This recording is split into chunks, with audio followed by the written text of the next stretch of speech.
नमस्कार साथियों, मैं सुभाष सिंगड़ आपके अपने YouTube channel school solution bye Subhash में आपका स्वागत करता हूं। आज के इस वीडियो में हम जानेंगे कि बोर्ड एग्ज़ाम के लिए राजस्थान बोर्ड की साइट पर स्कूल के लिए विद्यालय के जो लॉगिन करते हैं तो उसमें पहले फॉर्म भरने से पहले स्कूल की प्रोफाइल को अपडेट करना होता है। उस प्रोफाइल को अपडेट किस प्रकार से करना है और प्रोफाइल अपडेट में करते समय क्या क्या सावधानी रखनी है, इन सभी बातों को इस वीडियो के माध्यम से जानेंगे।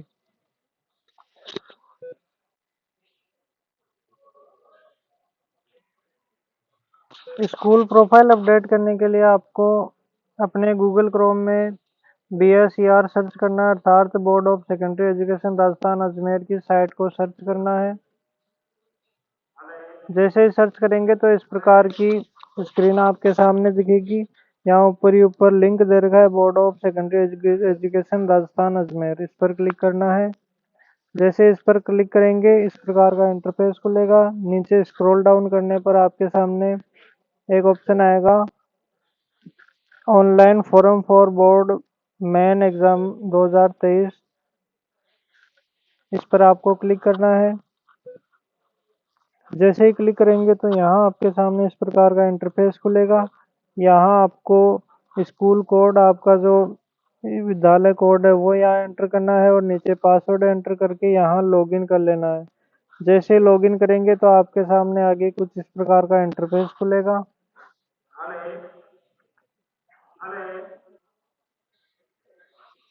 आगे यहाँ आपको स्क्रीन पर कुछ इस प्रकार के ऑप्शन दिखेंगे। यहाँ आपको व्यू स्कूल प्रोफाइल नाम से इस प्रकार से दो टैब दिखाई देगी। अगर आप फर्स्ट टाइम इसमें लॉगिन कर रहे हैं 2023 के फॉर्म अप्लाई करने के लिए तो यहाँ आपको अपडेट स्कूल प्रोफाइल नाम से ऑप्शन मिलेगा। उस अपडेट स्कूल प्रोफाइल वाले बटन पर क्लिक करना है। यहाँ मेरा पहले से अपडेट कर रखा है इसलिए दो प्रकार के ऑप्शन आ रहे हैं, जिसमें एक आ रहा है व्यू स्कूल प्रोफाइल और दूसरा है एडिट प्रोफाइल। अगर आप स्कूल प्रोफाइल को सेव कर देते हैं तो उसमें नीचे वाले टैब से एडिट प्रोफाइल पर क्लिक करके आपकी जो प्रोफाइल है उसको दोबारा से अपडेट कर सकते हैं।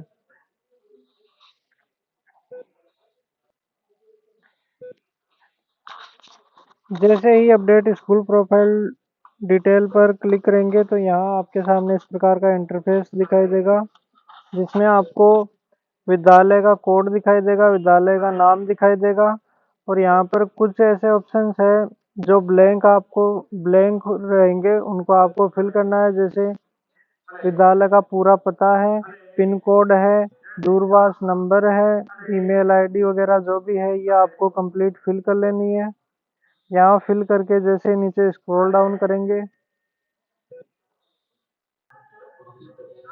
यहाँ आपको एक ऑप्शन दिखाई देगा जिसमें मांगा जा रहा है विद्यालय संस्थान की किस बोर्ड से संबंधता है। तो गवर्नमेंट स्कूल है तो यहाँ आपको ये जो कॉलम है इसको ब्लैंक ही छोड़ देना है, खाली छोड़ देना है, इसमें कुछ भी नहीं भरना है।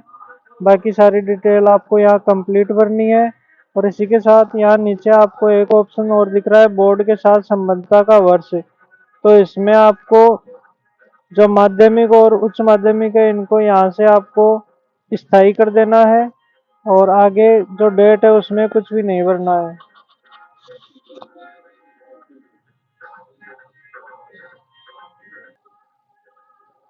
आगे जैसे ही नीचे स्क्रॉल डाउन करेंगे तो यहाँ आपसे माध्यमिक परीक्षा बोर्ड से संबद्धता प्राप्त तृतीय भाषा के विषयों के नाम व कोड यहाँ पर मांगे जाएंगे।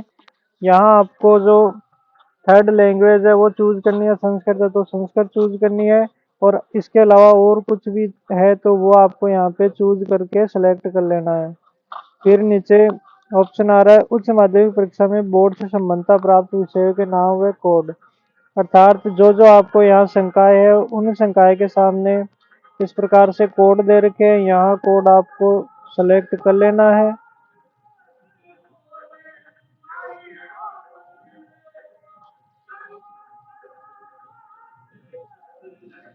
कोड सेलेक्ट करने के बाद में अगर आपकी विद्यालय है वो क्रमोन्नत हुई है तो यहाँ आपको जो क्रमोन्नति आदेश आया था वो यहाँ पे सेलेक्ट करना है।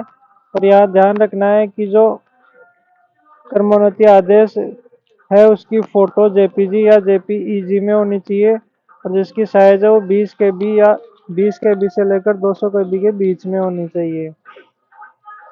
इसके बाद में ये फाइल अपलोड करनी है, ये केवल तभी करनी है जब आपकी विद्यालय क्रमोन्नत हुई है, अर्थात सेकेंडरी से सीनियर सेकेंडरी में क्रमोन्नत हुई है।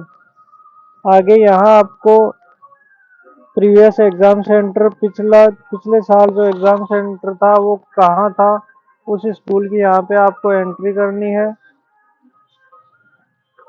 तो यहाँ पर जो भी एंट्री है, जैसे कक्षा कक्षा 10 के लिए यहाँ आपको कक्षा दे रखी है, कक्षा 10 के लिए एग्ज़ाम सेंटर कौन सा था वो यहाँ पे चूज करना है।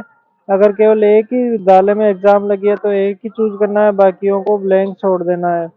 और आगे डिस्टेंस मांगी है, कितनी डिस्टेंस है विद्यालय से, तो यहाँ आपको डिस्टेंस भर देनी है, केवल डिस्टेंस डिजिट में भरनी है। आगे जैसे ही नीचे स्क्रॉल डाउन करेंगे तो कक्षा 12 की जो डिटेल है वो आपको यहाँ से फिल करवाई जाएगी, अर्थात पिछले साल कक्षा 12 का जो परीक्षा केंद्र था वो क्या था। तो यहाँ आपको बता देता हूँ कि जो परीक्षा केंद्र है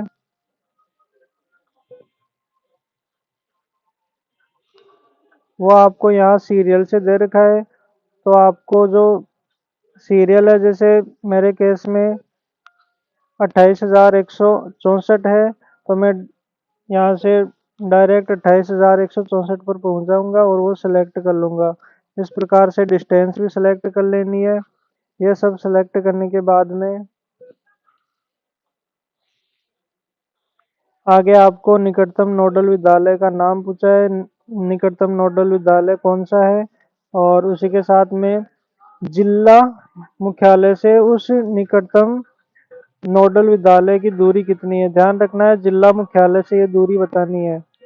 इसी के साथ कुछ डिटेल और है, जिसमें नियरेस्ट डिस्ट्रिक्ट, निकटतम जनपद व उससे संबंधित दूरी मांगी गई है, और इसी के साथ तहसील और जो भी चीज़ें है वो यहाँ पे एंटर कर देनी है। आगे के कॉलम में name of centre where you want to collect practical examination material, अर्थात आप किस जगह से, कौन से विद्यालय से प्रैक्टिकल एग्जामिनेशन मटेरियल है वो कलेक्ट करना चाहते हैं, वो यहाँ पे सेलेक्ट कर लेना है। पहले जिला सेलेक्ट करना है और फिर वितरण केंद्र का नाम यहाँ से सेलेक्ट करना है। इसके बाद में जो प्रैक्टिकल एग्जामिनेशन है उनकी डिटेल यहाँ पे आपको फिल करनी है।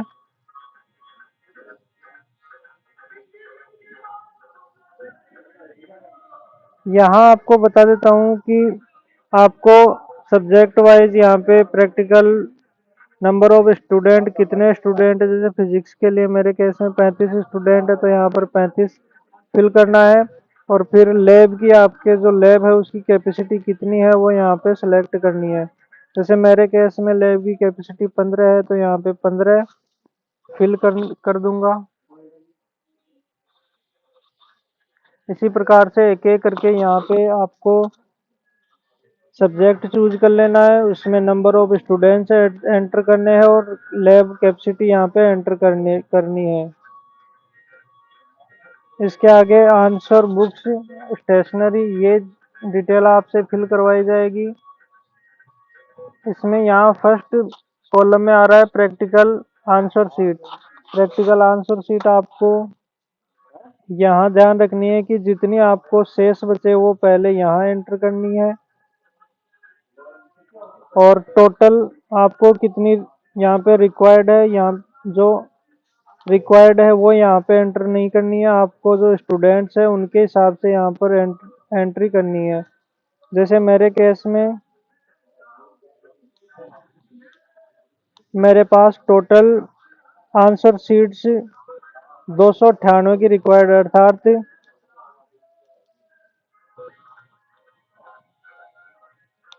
टोटल इतनी 298 की रिक्वायरमेंट है।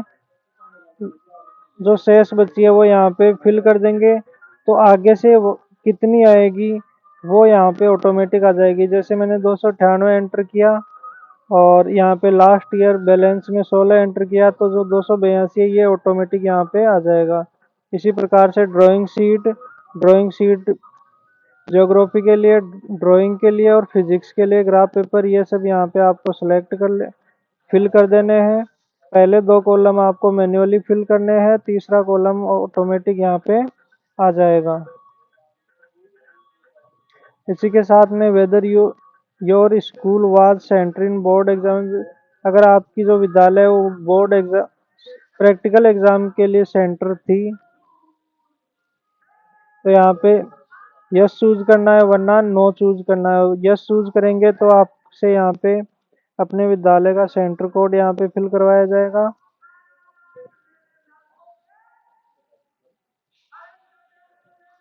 इसी के साथ सीनियर सेकेंडरी कि पिछले वर्ष कितनी, मतलब इस वर्ष आपके पास कितनी आंसर बुक्स बैलेंस के रूप में अवेलेबल है, वो यहाँ पे एंटर करनी है सीनियर सेकेंडरी के लिए। और सेकेंडरी के लिए आगे वाला कॉलम है जिसमें यहाँ पर आपको एंट्री करनी है। बाकी अगर किसी प्रकार के आपके पास यहाँ कोई सीट अवेलेबल है, अर्थात बैलेंस के रूप में, वो यहाँ पे एंटर कर देनी है। फिर इसके बाद में जैसे ही आगे बढ़ेंगे तो जो लास्ट कॉलम है इसमें आपसे मांगी जा रही है name of nearest answer book collection centre. यहाँ पे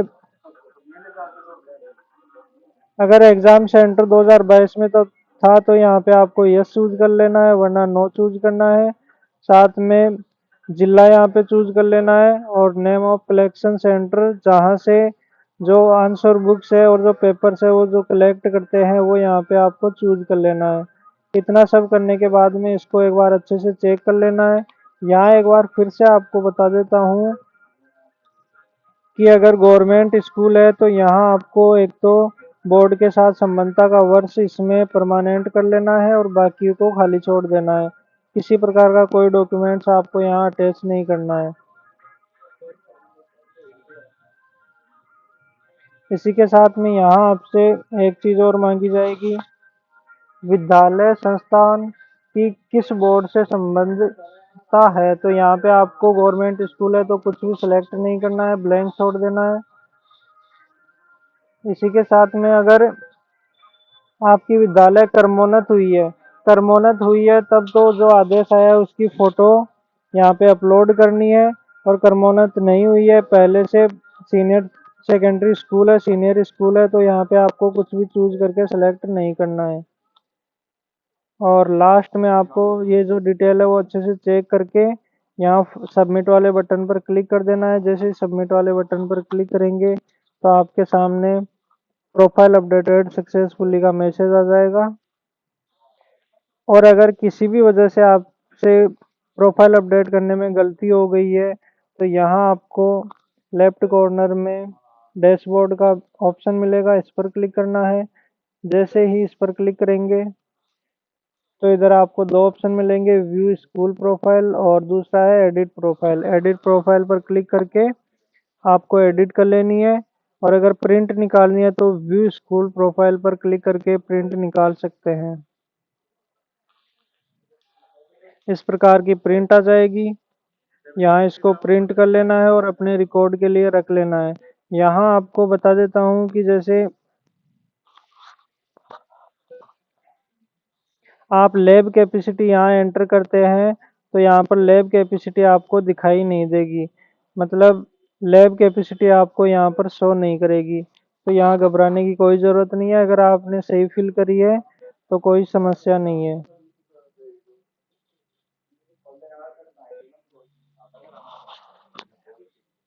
तो आज के वीडियो में बस इतना ही था। थैंक यू, धन्यवाद। अगला वीडियो बनाकर आपको